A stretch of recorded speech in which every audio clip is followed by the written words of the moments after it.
Eu já quero convidar toda a igreja do Senhor que abra a sua Bíblia na carta aos Coríntios, capítulo de número 14.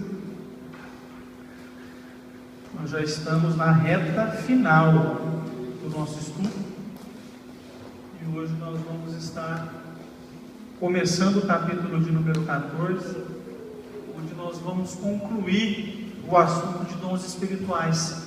Acredito que em 2 terças-feiras a gente consegue chegar até o final do capítulo, é a minha intenção, mas podemos ser surpreendidos pelo Senhor e precisarmos de mais, não tem problema, a gente vai na velocidade que o Espírito Santo permitir. Carta aos Coríntios, capítulo 14, a partir do verso 1, todos os irmãos encontraram? A palavra do Senhor nos diz assim: portanto, esforcem-se para ter amor. Procurem também ter dons espirituais, especialmente o de profetizar. Meus irmãos, o primeiro versículo do capítulo 14, ele dá continuidade no assunto dos dons espirituais.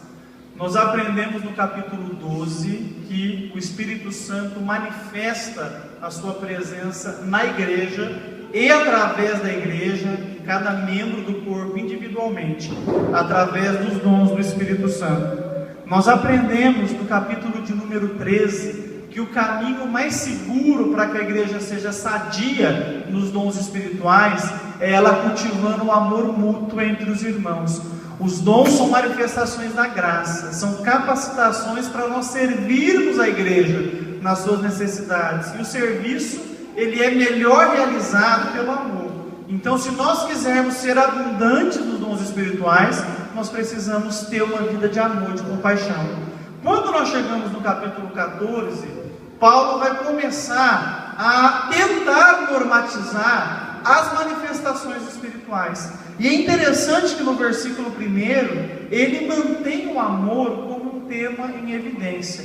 Ele vai passar uma série de recomendações no capítulo 14, mas ele ainda tem o amor em evidência, dizendo: portanto, esforcem-se para ter amor, segui, pois, a caridade, nas traduções mais antigas. Por que, meus irmãos, a gente tem que se esforçar para ter amor? Porque, irmãos, o amor ele é uma decisão. O amor não é uma coisa mágica que acontece em nosso coração quando a gente se converte, viu? O amor ele é uma decisão. Eu tenho que decidir amar. É uma decisão que vai confrontar a minha velha natureza pecaminosa com a nova vida que eu tenho no Senhor Jesus. É fato que para alguns irmãos vai ser mais fácil amar determinadas pessoas, para outros irmãos vai ser mais difícil amar, mas o amor tem que ser uma decisão firme e consciente nossa. Qualquer pessoa que compõe a comunidade cristã e qualquer pessoa na face da terra é alguém por quem Jesus morreu. Então essa pessoa merece o nosso respeito, merece a nossa atenção, principalmente os domésticos da fé, merecem o nosso carinho, o nosso serviço abnegado. Então nós precisamos ter o amor como uma decisão consciente. E o que é decidir amar? É decidir estar pronto para servir o nosso irmão. É decidir estar pronto para desejar o melhor para o nosso irmão. É desejar perdoar. É desejar tirar toda e qualquer muralha que nos impede de termos comunhão com o nosso irmão. É usarmos todos os nossos talentos para que o nosso irmão tenha uma vida melhor e mais abençoada. Então o amor nos faz ver o nosso próximo. Quem ama, olha para o próximo mais e menos para si mesmo. Quantos aqui estão dispostos a olhar mais o próximo do que a si mesmo? Pode glorificar o nome do Senhor Jesus? Essa é a nossa decisão enquanto cristãos. E isso, irmãos, a gente aplica em diversas situações em que os relacionamentos na igreja, eles não são sempre pacíficos. Vai ter momentos que a gente vai ter problemas na igreja. A igreja é composta por seres humanos. Aqui não tem nenhum anjinho. Aqui são pessoas de carne e osso. E pessoas de carne e osso às vezes estão mal-humoradas, às vezes estão passando momentos difíceis, às vezes estão atribuladas. E muitas vezes aquele irmão que a gente cobra que está emburrado é o irmão que está precisando do carinho nosso. Então a gente tem que ter essa disposição. Nem sempre o Aguinaldo vai ter sorriso bonito aqui estampado no rosto. E o dia que eu perceber que ele não está bem, eu não tenho que chegar nele e falar: ô camarada, crente não pode ficar emburrado não. Não, eu tenho que servi-lo. Eu tenho que colocar tudo aquilo que Deus me deu à disposição dele, para que ele possa vencer isso. É dessa maneira que a gente vai ter uma convivência harmoniosa e pacífica na igreja, cobrando menos, não é? Jamais exigindo do outro o que a gente não é capaz de fazer e procurando amar o tempo todo. Contra o amor não há lei. Você pode glorificar o nome de Jesus por isso? Ninguém vai ser culpado por Deus de amar. Então vamos amar para a glória do nome de Jesus. Então o amor legitima que nós somos a igreja. Então nós precisamos amar. Precisamos também, no verso 1, ter dons espirituais. Nós precisamos buscar os dons espirituais. Tem que ser uma decisão consciente nossa. Irmãos, diariamente nós precisamos buscar o poder do Espírito Santo para a nossa vida. Irmãos, é uma decisão que tem que ser diária e perseverante. Nós não podemos aceitar ficar nem sequer um dia de nossa vida sem estarmos em dependência do Espírito Santo, sem estarmos dependentes do poder dele capacitando a nossa vida. Então, ao abrir seus olhos, na sua oração que você faz deitado, de joelho, caminhando, em pé no ônibus, não importa onde, a sua alma tem que estar clamando: Espírito Santo, eu preciso da sua presença, do seu poder, para eu glorificar Jesus Cristo.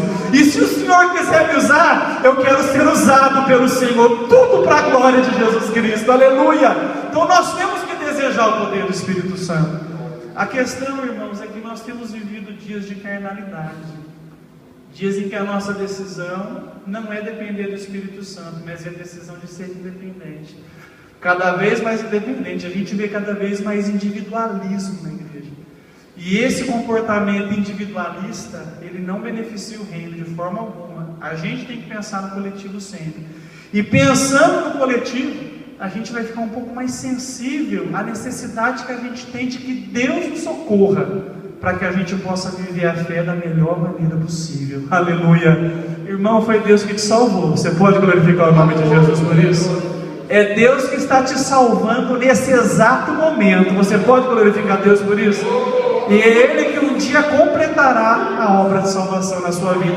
Deus está em tudo. A vitória que você está tendo contra o pecado hoje é a obra do Espírito Santo no seu coração.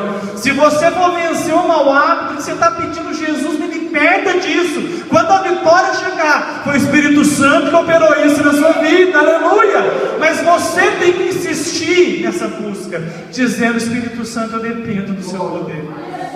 Nós só podemos viver uma vida cristã legítima se nós estivermos debaixo do poder do Espírito Santo de Deus. Sem o Espírito Santo, o cristianismo é só uma religião. Só é filho de Deus aquele que é guiado pelo Espírito. Você pode glorificar o nome de Jesus por isso? E como eu sei, pastor, que eu estou sendo guiado pelo Espírito Santo? Quando a palavra de Deus é o fundamento da minha vida. Não é o tanto que você ouve Deus ou pensa ouvir, não é o tanto que você profetiza, é o quanto que você submeteu a sua alma à palavra de Deus e aos seus mandamentos.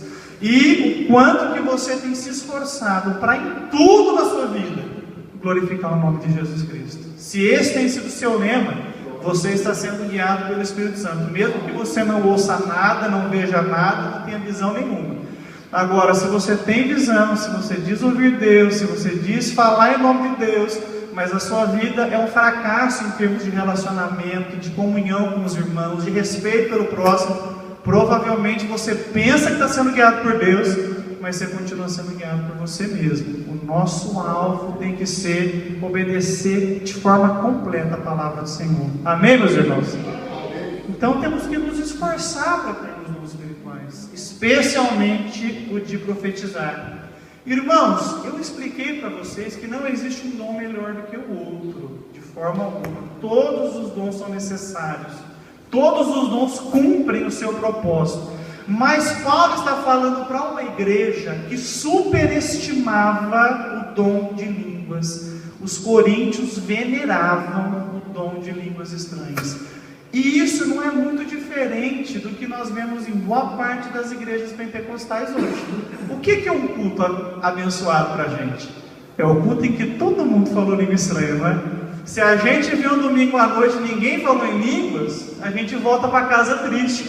Ah, esse aqui foi um culto muito frio. Mas por quê? porque não houve alguma manifestação extraordinária, aí é frio. Mas e a presença de Jesus no meio da igreja? Irmão, Jesus está com a gente. Jesus estando aqui, qualquer culto é quente, porque Jesus é fogo consumidor. Então não existe culto frio, existe falsas expectativas da igreja.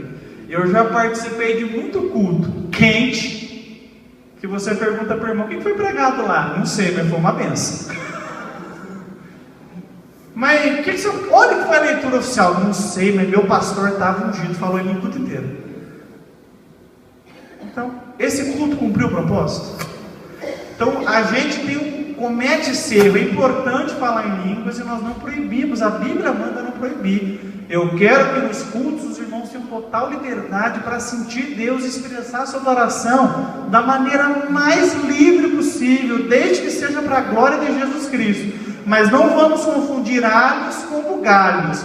Não são as manifestações que tornam um culto especial ou avivado. É a nossa convicção de que Jesus Cristo está conosco em cada reunião. E é o meu desejo de, em cada encontro, derramar a minha alma na presença dEle, estar à disposição dEle para abençoar os irmãos, estar realmente pronto para naquela reunião eu ser uma bênção nas mãos dEle. É isso que faz com que o culto seja um culto espiritual, um culto avivado. É um culto onde Cristo está reinando. É um culto onde os irmãos entendem a vontade de Deus claramente e saem para casa com aquela coceira no ouvido. Meu Deus do céu, a coisa apertou. Deus falou com a gente, alguma coisa eu tenho que mudar na minha vida. Quando isso aconteceu, aquele culto foi espiritual.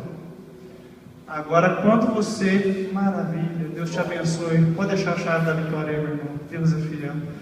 Agora, quando você volta para casa, você não entendeu nada do culto, não compreendeu a palavra, mas pulou bastante, mas correu, mas subiu na parede, você só teve uma descarga emocional, mas aquele culto, por certo, não foi um culto espiritual. Amém, meus irmãos?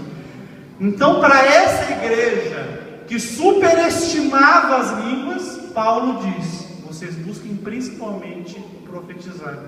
Eu expliquei para os irmãos que tradicionalmente a igreja pentecostal chama a profecia daquela fala na primeira pessoa que prediz o futuro, como se Deus estivesse falando na boca da pessoa. É algo mais ou menos assim. Vou falar para os jovens que estão lá no fundo.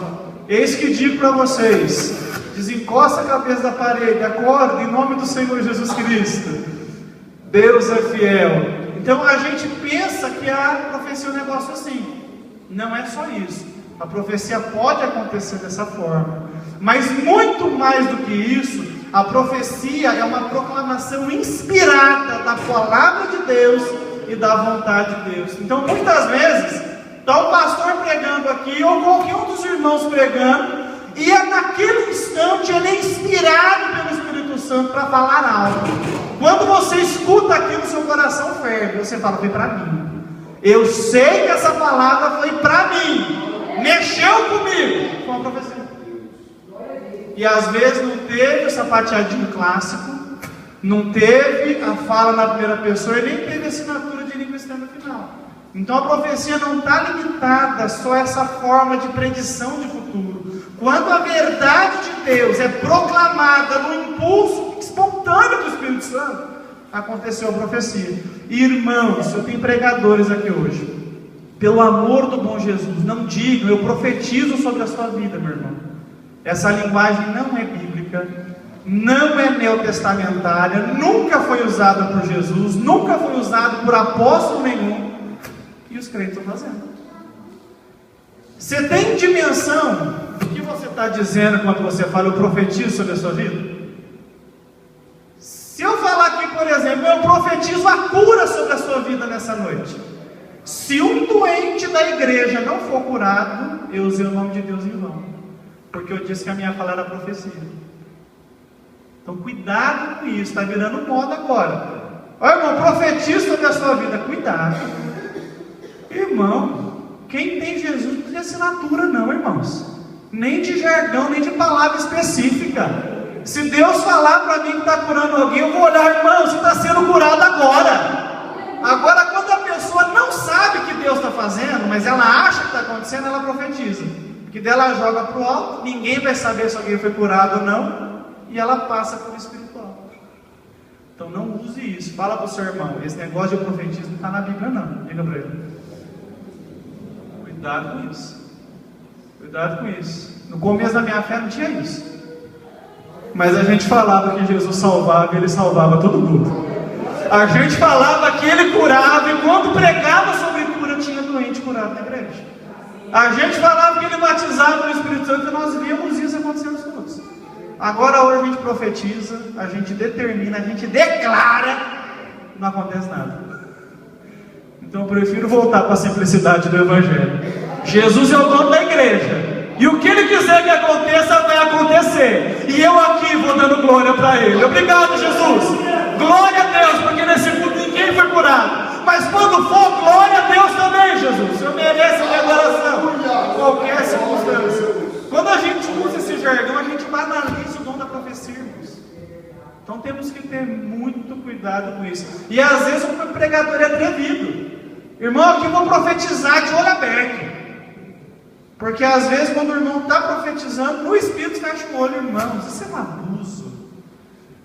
Isso é uma irreverência, uma coisa que é sagrada, é brincar com o dom espiritual. E eu já disse para os irmãos nunca brinquem com o dom espiritual. Eu vejo às vezes irmãos imitando língua estranha.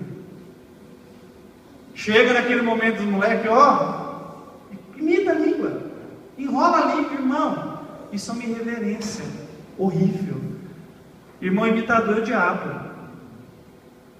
Você está afastando, você está esfriando a presença do Espírito Santo na sua vida. Eu falo, irmãos, por experiência do que eu vivi. Quando eu fui líder de jovens, eu tinha um grupo de jovens nossos que gostava, irmão, de imitar irmão profetizando. Gostava de imitar a língua estranha, irmãos. A vida deles ficou destruída. Nenhum mais se firmou na igreja. Sabe por quê? Brincaram com aquilo que é sagrado. O Espírito Santo é Deus, irmãos. Deus não se deixa escarnecer. Quando você imita uma língua estranha, você está tirando sarro com as coisas de Deus. Cuidado, viu?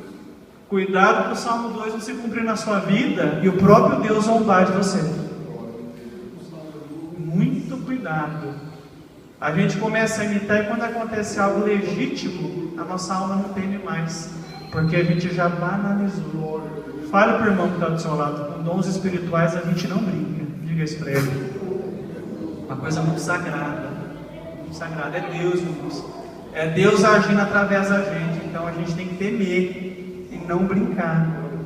Verso 2: quem fala em línguas estranhas fala a Deus e não as pessoas, pois ninguém o entende. Pelo poder do Espírito Santo ele diz verdades secretas. Versões mais antigas ele fala em mistérios. Por que a profecia, no entendimento de Paulo, é superior ao dom de línguas? Porque, irmãos, quando alguém está falando em línguas estranhas, seja no momento espontâneo da adoração, você está cantando louvores a Deus e começa a falar, ou quando Deus te dá uma mensagem em línguas e você profere, e essa língua fica sem interpretação, só Deus e você entendeu.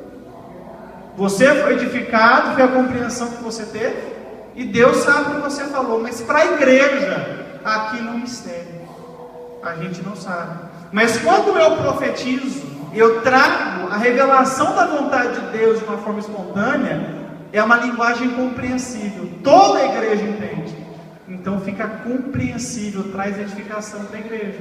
Então podemos falar em línguas? Podemos falar em línguas, devemos falar, é uma experiência permanente nessa era da igreja, mas elas fazem parte mais da vida devocional do cristão, do que uma ferramenta que a gente precisa usar com frequência nos encontros para mostrar alguma forma de espiritualidade. Verso 3: porém, quem anuncia a mensagem de Deus, ou a tradução mais antiga, que profetiza, fala para as pessoas, ajudando-as e dando-lhes coragem e consolo. Irmãos, a profecia tem esse papel. Na profecia, a igreja é advertida. Na profecia, a igreja é fortalecida. Na profecia, a igreja é encorajada a permanecer fiel. Então, quando o dom da profecia verdadeiramente se manifesta, irmãos, a igreja é fortalecida pelo poder do Espírito Santo. Quando a profecia é liberada sobre a igreja, irmãos, acontece um encorajamento tremendo. Você pode perceber que quando você ouve uma profecia de Deus, a sua carne treme, e você sai daquele momento desejoso de servir melhor ao Senhor, de glorificar mais a Deus. É um impulso, como se o Espírito Santo pegasse o seu tanque de combustível espiritual e enchesse, para você caminhar mais uma milha na presença dele. Aleluia! Então a profecia tem esse papel. Hoje, irmãos, infelizmente a profecia fala muito de carro, casa, viagem, não é? As profecias hoje falam muito da terra. Mas a profecia que eu estou falando aqui, que é aquela que nasce do dom do Espírito Santo, ela tem esse papel. Ela vai advertir, ela vai fortalecer, ela vai exortar, ela vai encorajar. Ela sempre vai nos desafiar a servirmos a Deus com mais fidelidade. E servirmos a Deus com mais integridade. Hoje, dificilmente a gente vê um profeta, não é, expor o pecado da igreja. Não é mesmo? Dificilmente você vê alguém abrir a Bíblia e trabalhar naquelas áreas que a gente tem que melhorar. Mas profecia de carro, irmãos, e de casa própria, está aí. Ah, mas Deus não pode falar isso? Pode, porque Ele é Deus e eu não sou ninguém para a limitação dele. Mas é estranho quando a gente vê igrejas que estão ali mortas na fé, sem doutrina, sem disciplina. O povo faz o que quer, vem como está e fica do jeito que quer, e Deus falando de tantas vezes. Irmãos, a gente tem que ter um pouco mais atento. O interesse de Deus não é o nosso bem-estar. Ele não prometeu essas coisas para a gente, Ele dá porque Ele é misericordioso. O que Ele quer de nós é a nossa santificação, a nossa consagração, a nossa intimidade com Ele.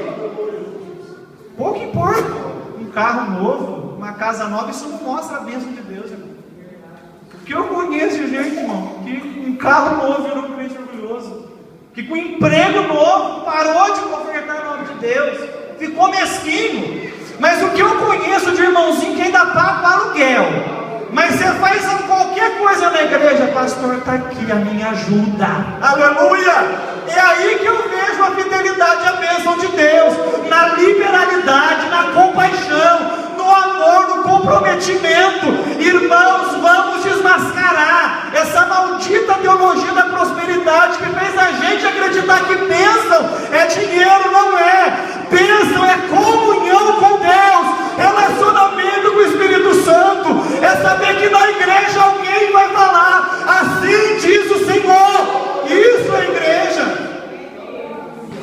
Agora a gente limita Deus no aspecto material e terreno. Nós fizemos Deus se tornar capitalista.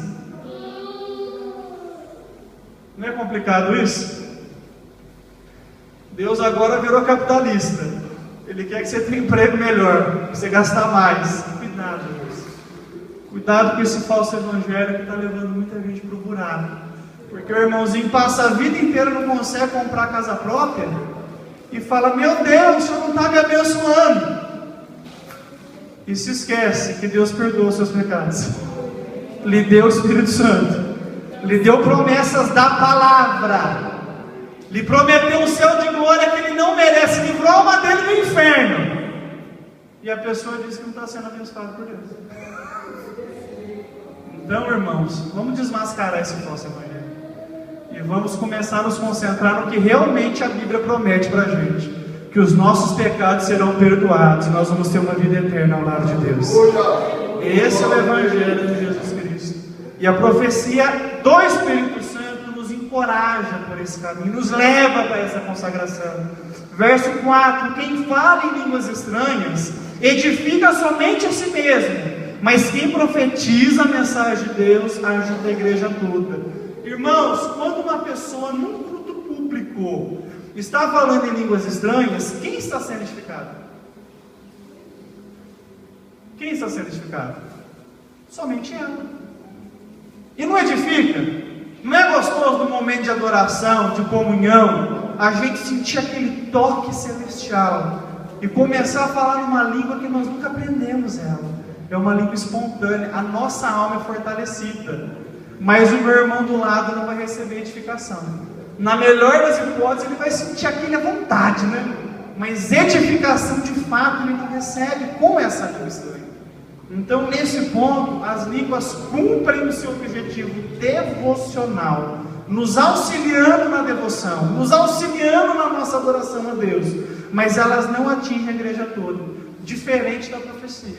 Quando ela é liderada, toda a comunidade cristã é fortalecida e edificada na palavra do Senhor. Amém, meus irmãos? Verso 5. Eu gostaria que todos falassem em línguas estranhas. Isso é interessante, viu, irmãos? Hoje em dia, principalmente os meus jovens pregadores aqui, que eu tenho vários na igreja, graças a Deus, a gente encontra muito material cristão na internet hoje.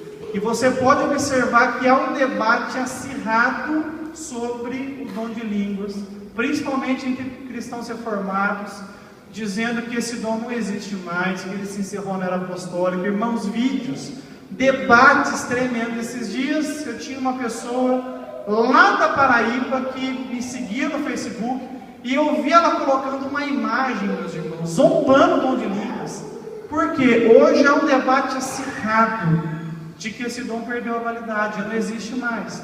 Então nós temos muitas linhas de pensamento hoje na tradição cristã que já não querem saber de língua estranha como dom permanente para a igreja. E a gente tem que tomar cuidado para a gente não se deixar levar. Existem exageros no uso do dom de línguas? Sim ou não? Existe. Mas não é porque alguém exagera no uso que eu vou deixar de ver a validade dele. E está escrito, Paulo dizendo, eu gostaria que todos vocês falassem.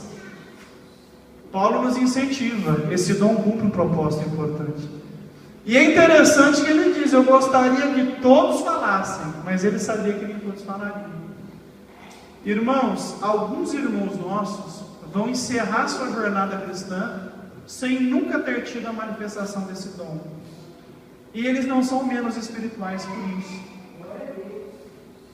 Nós precisamos ter isso em mente, irmãos, porque às vezes a gente cria, dentro da igreja, a gente cria castas. Não é? É os irmãos do Raprapra, que são os que falam língua todo culto. Não é? É os irmãos da teologia, que são os irmãos mais comportadinhos, que a gente chama, nas rodinhas, os irmãos light da igreja. Olha isso. Olha que leviandade nossa, né? Aí aqueles que sobem no monte, a gente fala, aquele lá é do mistério, aquele. E a gente vai criando castas na igreja, por quê? Irmão, o light que estuda a Bíblia é necessário. O que ora muito em línguas é necessário. O que sobe no monte e está orando pela igreja é necessário também. Mas nenhum é mais do que o outro. Nenhum é superior ao outro. Todos aqui são um só. Porque quem brilha e reina é Jesus Cristo, o Filho de Deus. Eu não posso dizer que você não é necessário. Eu até comentei no começo do estudo de dons espirituais sobre subir no monte. Depois eu até conversei com a mocidade, que eu sei que eles sobem. E eu disse, eu não censuro ninguém a ir para lá, pelo amor de Deus, vão para lá, vão orar. Se está orando, pode ir. Com autorização do pai e da mãe, pode subir. Com o pastor sabendo que vocês estão lá, pode subir. Levando só quem é batizado para o monte, pode subir. Não pensando que o monte é um lugar melhor para orar, porque não é. Os que adoram a Deus, adoram em espírito e em verdade, não tem lugar. Deus está em qualquer lugar. A oração que você faz na sua casa tem a mesma eficácia que você faz no monte. A mulher samaritana falou para Jesus, o meu povo diz que é nesse monte aqui que adora, mas você, judeu, diz que é lá em Jerusalém. E Jesus falou, nem lá nem cá, porque o Pai procura os que o adoram em espírito e em verdade.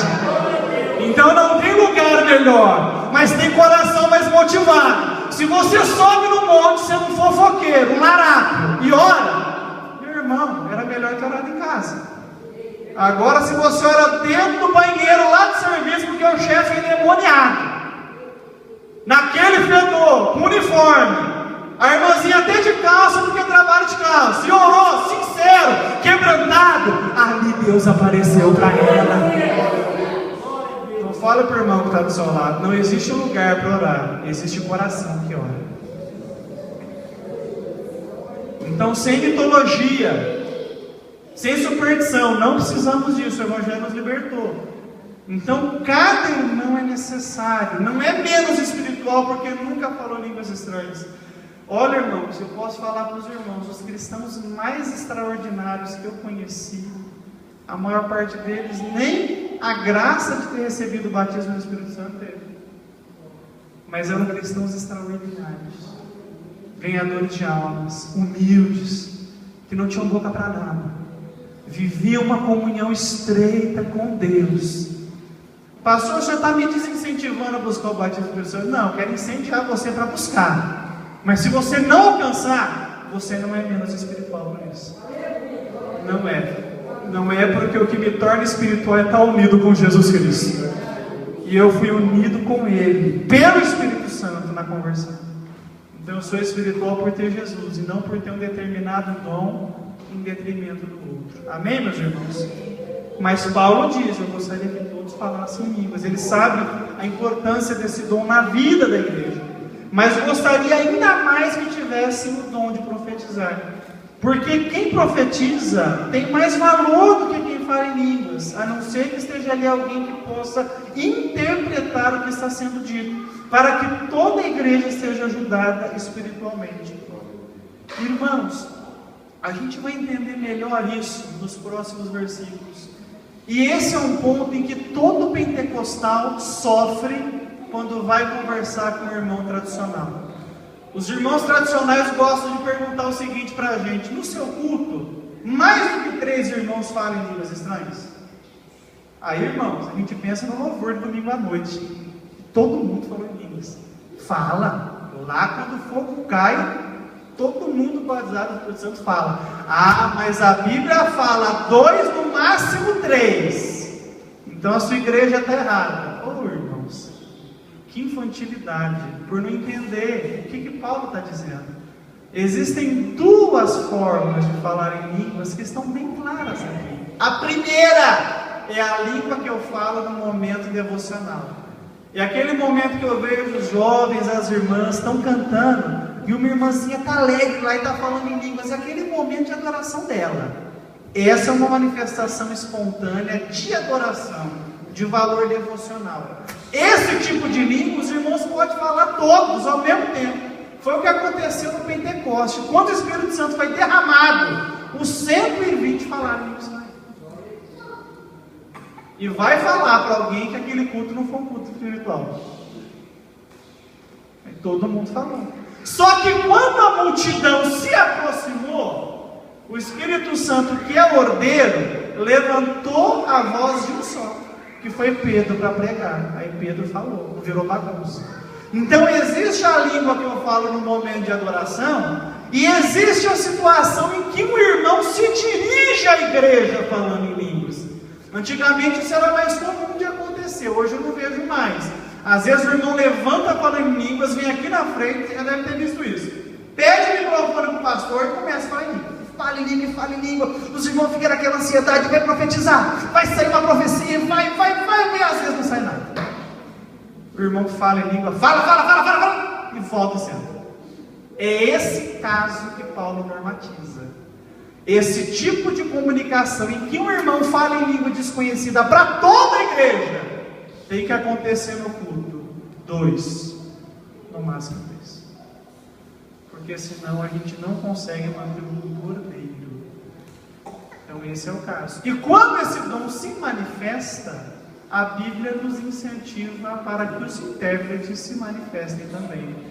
Então sempre que o dom de variedade de línguas, que essa comunicação de um irmão com toda a igreja aparece, o intérprete também está dentro, porque o Espírito Santo não vai dar um dom sem que o outro esteja disponível. Ah, pastor, mas eu já vi culto já que o irmão falou em língua no microfone, falou, todo mundo sabia que era uma mensagem para a igreja e ninguém interpretou. 2 coisas aconteceram: ou esse irmão não falou da parte de Deus, ou o intérprete ficou com medo e não partilhou, mas estava lá, porque o Espírito Santo não faz nada errado. Uma das 2 situações aconteceu. Eu entendo, irmãos, que hoje, conforme a gente tem deixado a palavra livremente falar, essas manifestações não acontecem com tanta frequência, porque a gente entende que elas acabam não cumprindo o papel. Mas pode acontecer de você receber uma mensagem em língua. Se você quiser falá-la, você se levanta no seu lugar e fala bem alto. E daí nós que estamos aprendendo a palavra, ao invés de a gente ficar assim, quem que vai interpretar? Deixa eu ver. Acho que é o William. Não, acho que é o Marquinhos. Não, eu acho que é a Cláudia. Não, a gente abaixa a cabeça e ora, Senhor, é mensagem, precisa de interpretação. Me usa para a tua glória. Sou eu que o Senhor vai usar. Mas o problema é que a gente é meio bisbilhoteiro, irmão, por natureza. E a gente quer ver quem que Deus vai usar. Não, Deus quer usar você. Você é a pessoa que Deus quer usar. Você pode glorificar o nome de Jesus por isso? Mas para isso acontecer, você tem que participar. Você tem que se envolver com a vida comunitária da igreja. E estar de prontidão, para que Deus use você. Então, Paulo diz: quando a língua estranha é interpretada, ela assume esse caráter de também ser uma mensagem profética. Então ela tem um valor tão importante quanto a profecia. Verso 6: por isso, irmãos, quando eu os visitar, que proveito vocês terão se eu lhes falar em línguas estranhas? É claro que nenhum, a não ser que leve a vocês alguma revelação de Deus, ou algum conhecimento, ou alguma profecia, ou alguma doutrina. O que Paulo está dizendo aqui? Você imagina, irmão, se você viesse no culto de ensino hoje, eu comecei a pregar 8 horas. Jesus, já é 20 para as 9, já tem que parar daqui a pouquinho. E eu passasse 1 hora falando em línguas estranhas aqui. Vocês iam ficar olhando para mim do jeito que a Cláudia olhou agora, com um sorriso de uma orelha na outra. Em outras palavras, vai ser um negócio estranho. Você vai voltar para casa e dizer: nossa, que culto espiritual. O pastor falou tanto em língua lá, até suou, mas eu não entendi nada. Bulhufas. É o que Paulo está dizendo. Não tem proveito nenhum se eu for até vocês e só falar em línguas estranhas. Quando que acontece o proveito? A edificação da igreja. Paulo fala aqui 4 expressões. Quando ele traz revelação, quando ele traz ciência, quando ele traz profecia, ou quando ele traz doutrina. É isso que torna a igreja forte. Primeiro, revelação. O que é revelar? É tirar o véu de algo que está encoberto. É eu trazer para a igreja uma revelação da palavra que a igreja ainda não tem. É quando eu torno claro para os irmãos algum ponto da palavra de Deus. Você já ouviu alguma pregação que você ficou tão maravilhado que você passou a semana pensando nela? A semana comentando nela? Por que isso aconteceu? Foi a revelação, o véu daquela informação bíblica foi tirado e você compreendeu. E aquilo alimentou sua alma. Aleluia, glória a Deus. Como é gostoso, irmãos. Hoje a gente escuta tanta mensagem enlatada. Em suma, as mensagens hoje são 4 expressões. Irmão, Deus vai cumprir o que prometeu. Irmão, sobrenatural vai acontecer na sua vida. Irmão, Deus vai te dar vitória. Irmão, milagre é hoje, não é amanhã. Em suma, irmão, as mensagens hoje são assim. Só muda o texto bíblico. Mas, no final das contas, essa é a mensagem. Agora, como é gostoso quando você vai ouvir alguém pregar e ele pega aquele texto que você leu 10 vezes e não entendeu, e ele vai ali abrindo a revelação para você. Aleluia. Seu coração ferve como dos discípulos do caminho de Emaús, que diziam: olha, o nosso coração não fervia quando ele nos expunha as escrituras. Aleluia. Irmãos, quando a escritura é aberta de verdade, o coração da igreja ferve, porque Cristo é a palavra, e quando a palavra é revelada, Cristo é comunicado no seu coração.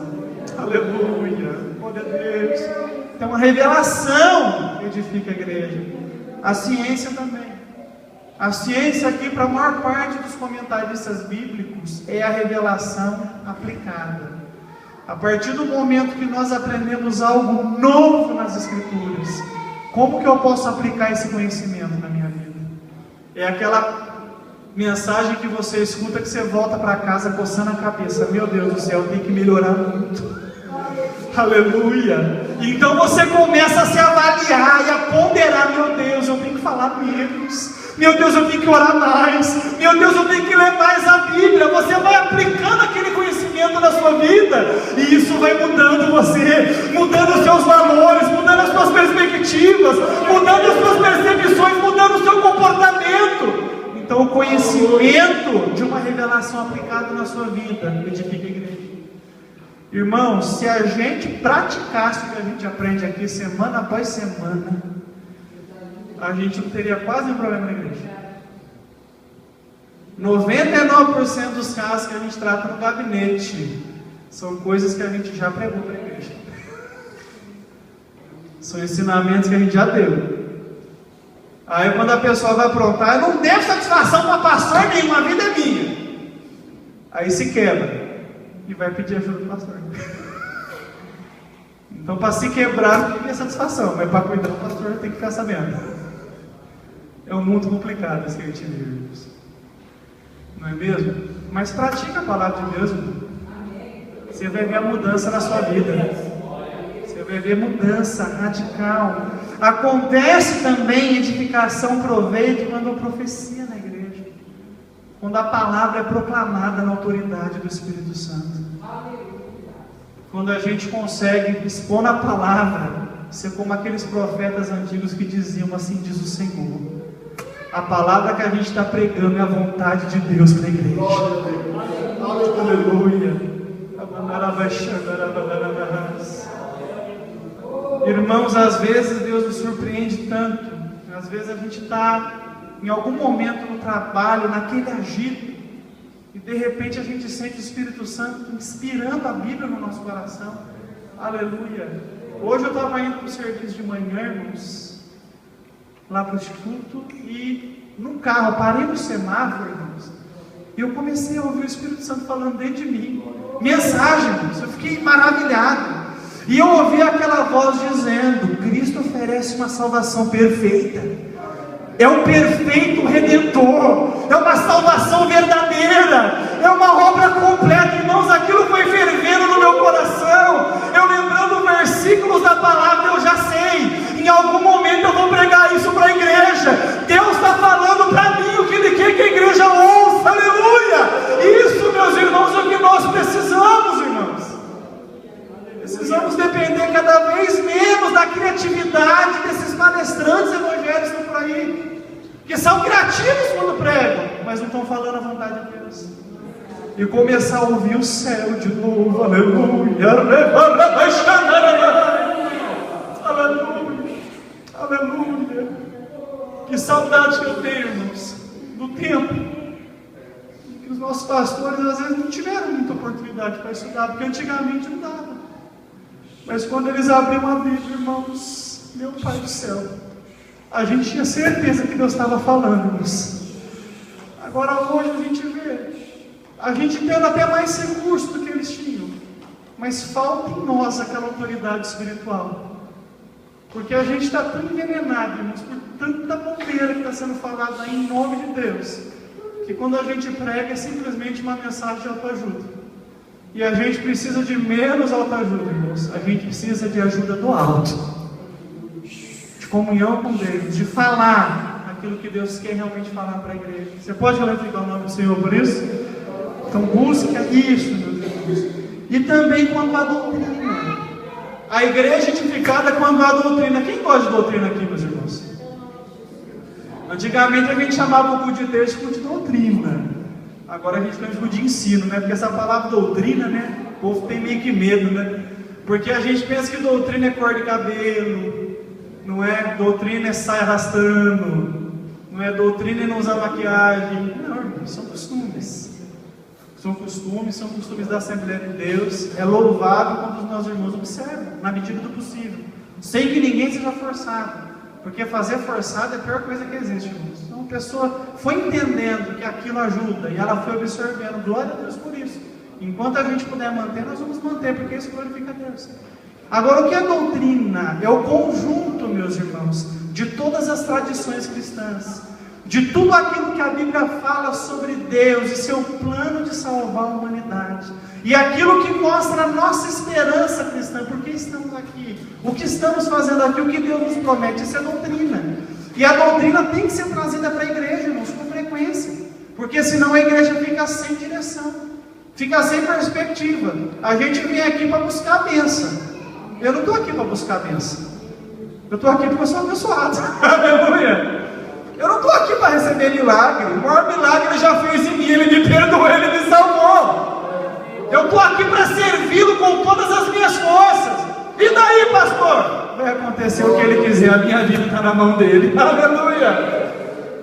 Então essa tem que ser a nossa motivação. E a doutrina nos recorda essas verdades que são centrais da nossa fé. Fala para o irmão que está aí do seu lado. A gente precisa de muita doutrina na igreja. Diga isso para ele. A igreja doutrinada é uma igreja forte. Verso 7. Por exemplo, além da voz humana, existem os instrumentos musicais, como a flauta, a harpa. Se os sons não saírem com toda clareza, como poderá alguém saber o que está sendo tocado em um ou outro desses instrumentos? Se quem toca a corneta não der o som bem claro, quem se preparará para a batalha? Assim também, como é que os outros vão entender o que vocês estão dizendo, se a mensagem por meio de línguas estranhas não for clara? Vocês estariam falando para o vento. No mundo há muitas línguas diferentes, mas cada uma faz sentido. Porém, se eu não entendo a língua na qual alguém está falando comigo, então quem fala essa língua é estrangeiro para mim, e eu sou um estrangeiro para ele. Por isso, já que vocês estão com tanta vontade de ter os dons do Espírito, procurem acima de tudo ter os dons que fazem com que a igreja cresça espiritualmente. Irmãos, aqui a gente tem um maestro aqui na igreja, né? O Afonso. O Afonso, ouvindo uma orquestra, eu tenho certeza que ele consegue identificar cada instrumento. E ele sabe até quando o instrumento sai do tom. Sabe ou não sabe, amigo? Então, cada instrumento tem o seu papel, tem o seu som característico. É justamente essa ideia que o verso 7 está trazendo para a gente. Além da voz humana, está escrito, existem os instrumentos musicais, como a flauta, a harpa. Se os sons não saírem com toda clareza, como poderá alguém saber o que está sendo tocado em um ou outro desses instrumentos? Irmãos, a orquestra só é bonita quando ela está afinada. Quando você é capaz de entender a harmonia, a melodia que está sendo tocada. Então, qual que é a preocupação de Paulo quando ele traz essa informação para a gente? Se numa reunião cristã a gente fizer muito barulho, mas esse barulho não for compreensível para quem está nos ouvindo, a gente não vai cumprir o propósito de cada reunião, que é a edificação da igreja. Então a gente tem que ter esse cuidado. Como Paulo sabia que eles valorizavam demais os dons espirituais, principalmente o de línguas, Paulo então fecha essa explicação dele dizendo: já que vocês estão com tanta vontade de ter os dons do Espírito, procurem acima de tudo ter os dons que fazem com que a igreja cresça espiritualmente. Qual é o melhor dom? Aquele que vai melhor contribuir para a minha igreja. Então, por exemplo, eu, Agnaldo, a gente está num período que a gente está precisando menos do dom da profecia e mais do dom da contribuição por cada obra aqui. Língua estranha não vai pagar a obra. Vai lá não, onde você foi comprar o material. Olha, R$800 e começa a falar em línguas. O camarada chama a polícia, leva preso, tá louco? Além de não me pagar, ainda está se fazendo passar de louco aqui. Então, eu tenho que manifestar os dons que melhor vão contribuir com a minha igreja no momento que a minha igreja está enfrentando. Tem bastante enfermo aqui na igreja, não tem? Temos vários. Quem está buscando dons de cura? Quem está orando para ser usado com autoridade na cura divina? Temos que buscar isso, porque enfermos aqui esperando uma oração nossa. E uma oração da fé pode salvar o doente.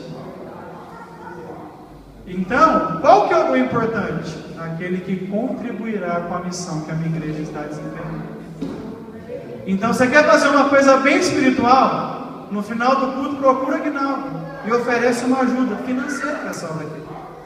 Aguinaldo, hoje não pulei, não vi nenhum anjo aqui, mas eu entendi que Deus é glorificado se eu esses 5 reais para você, para te ajudar a pagar aqui a obra. Irmão, foi algo espiritual. O que a igreja faz é espiritual. Tudo que você faz é espiritual. Eu vim aqui hoje à tarde para ver a obra, estava aqui as irmãs limpando. Era uma obra espiritual, Deus estava sendo glorificado. Foi um Pentecostes de vassoura e pano aqui hoje à tarde. Irmão, as irmãs passando, tu estava cheio de pó de serra aqui, as irmãs passando aqui. Irmão, foi algo espiritual. Então, espiritual não são só manifestações espontâneas. Espiritual é sempre que eu aplico o meu coração para glorificar a Deus e contribuir com a sua obra. Então, fala para o seu irmão, ser espiritual é muito mais do que a gente imagina. Fala isso para ele. Amém, meus irmãos? Vou encerrar por aqui. Fique de pé em nome de Jesus.